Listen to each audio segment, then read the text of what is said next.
सतसंगति पाई, पारस परस उधात सुहाई। एक पद्म पुराण में सत्संग की महिमा का वर्णन आया है। एक नागवंश का राजा था।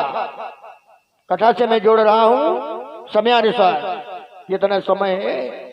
नागवंश का नाम का राजा था, जिसका नाम विश्वावसु था।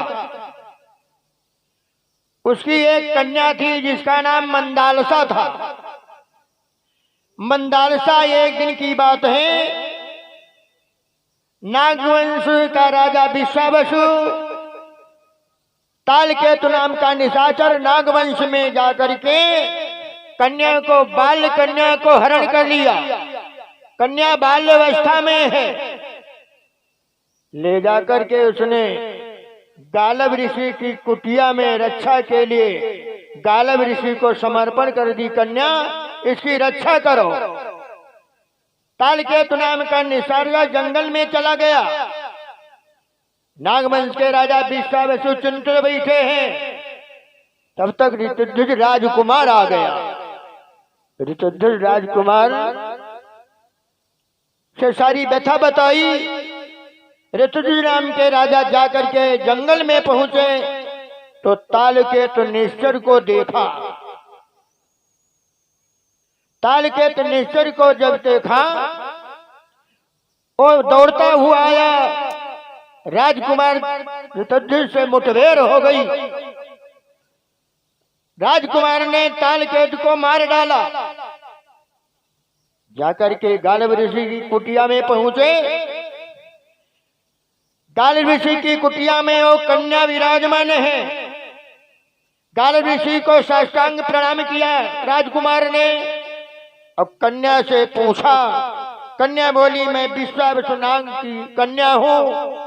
निश्चर ने मुझे हरण कर लिया और इसी की कुटिया में रख दिया। मुझे पिता के यहाँ पहुंचा दो। राजा राजकुमार ऋतुध्वज ने मंदालसा को पिता के यहाँ भेज दिया। कन्या पिता के घर में रहने लगी। धीरे धीरे धीरे धीरे कन्या विवाह के योग्य होती है। पिताजी विवाह की तैयारी करते हैं। कन्या से पूछा। कन्या कहने लगी, पिताजी, मैं उस वर के साथ में विवाह रचूंगी जो हमारे 3 वचन स्वीकार करेगा। स्वयंवर की तैयारी हुई। राजकुमार लोग आ गए। स्वयंवर रचा गया। कन्या को सामने रखा गया। कन्या से पूछा, वो 3 वचन तुम्हारे कौन हैं? कन्या बोली, पिताजी, 3 वचन देवई नर नाहू, ताके संग हम रचई विवाहू।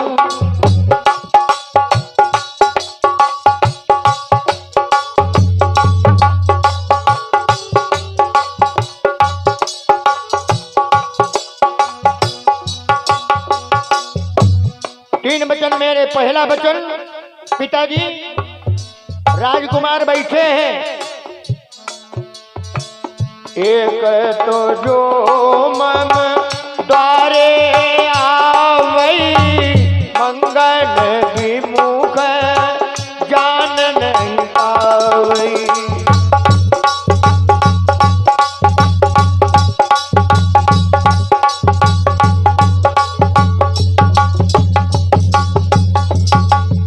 पहला वचन मेरा ये है, दरवाजे से कोई भिक्षुक विमुख नहीं जाएगा।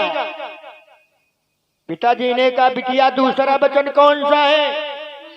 कन्या बोली, मंदालसा, पिताजी, दूसर मम जीवत नर नाहा,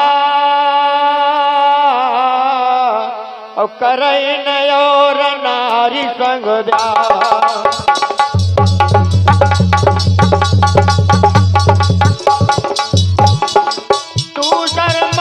जीवत नर नाहा, करई नयोर नारी संग ब्याह।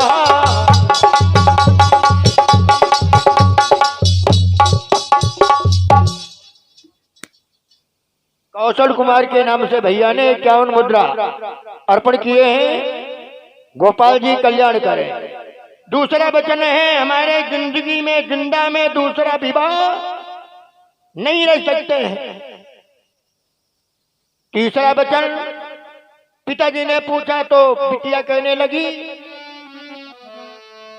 तीसर जो बालक मैं जाऊं। तीसरा वचन हमारा ये है, पिताजी तीसर जो बालक मैं जाऊं, द्वादश सम्मत मोहि खिलाऊं।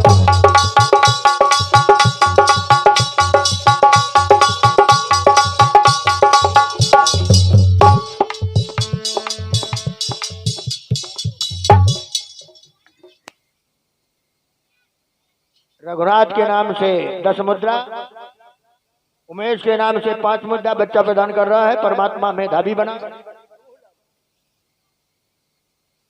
11 मुद्रा राम भजन के नाम से बच्चे ने प्रदान किए हैं, मेधावी बना। 101 मुद्रा धीरू सिंह भैया,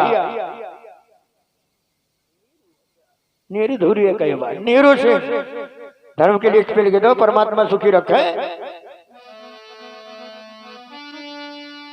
तीसर में बालक जो जाऊं, और द्वादश सम्मत मोहि खिलाऊं। तीसरा वचन मेरा है, पिताजी 12 वर्ष तक बच्चे का लालन पालन मैं ही करूंगी।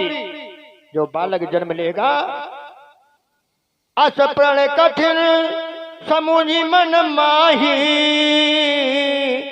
अब तक मोहि बरऊ कोई नाही। 101 मुद्रा हमारे महाशय जी चक्रपाल सिंह मनीषी रामायणी अर्पण किए हैं। परमात्मा सुखी रखे।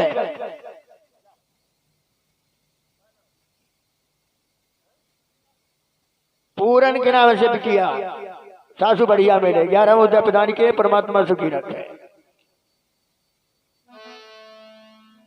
ऐसा प्रण उस कन्या ने रखा।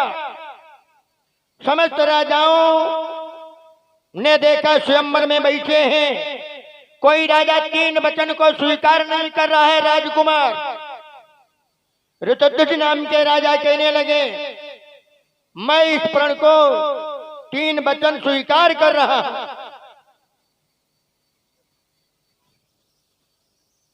भूरे डहरिया 10 मुद्रा, मैं भूल जाता था भैया।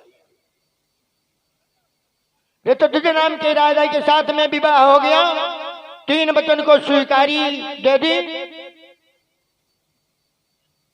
51 मुद्रा कल्लू सिंह बिशनपुर के अर्पण कर रहे हैं। परमात्मा सुखी रखे। आज गृहस्थी धर्म का पालन ऋतुध्वज नाम के राजा मंदालसा कर रहे हैं। एक ही धर्म एक व्रत नेमा, काय बचन मन पतिपद प्रेमा।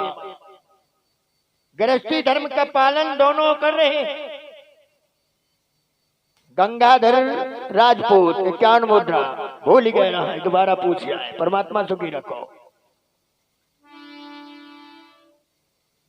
अब धीरे धीरे समय गृहस्थी का आगे बढ़ा।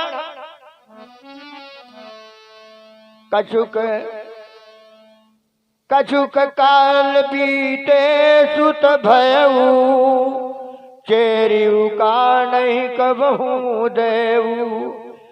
समय के पश्चात एक पुत्र जन्मा। आप खिलावई दिन अरु राती, जय ज्ञान तनु जय भाती।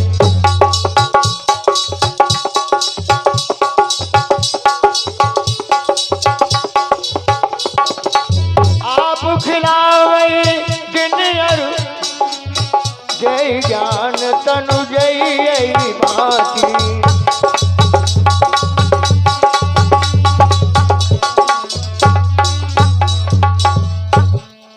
कन्या और मंदालसा अपने बेटा को स्वयं खिला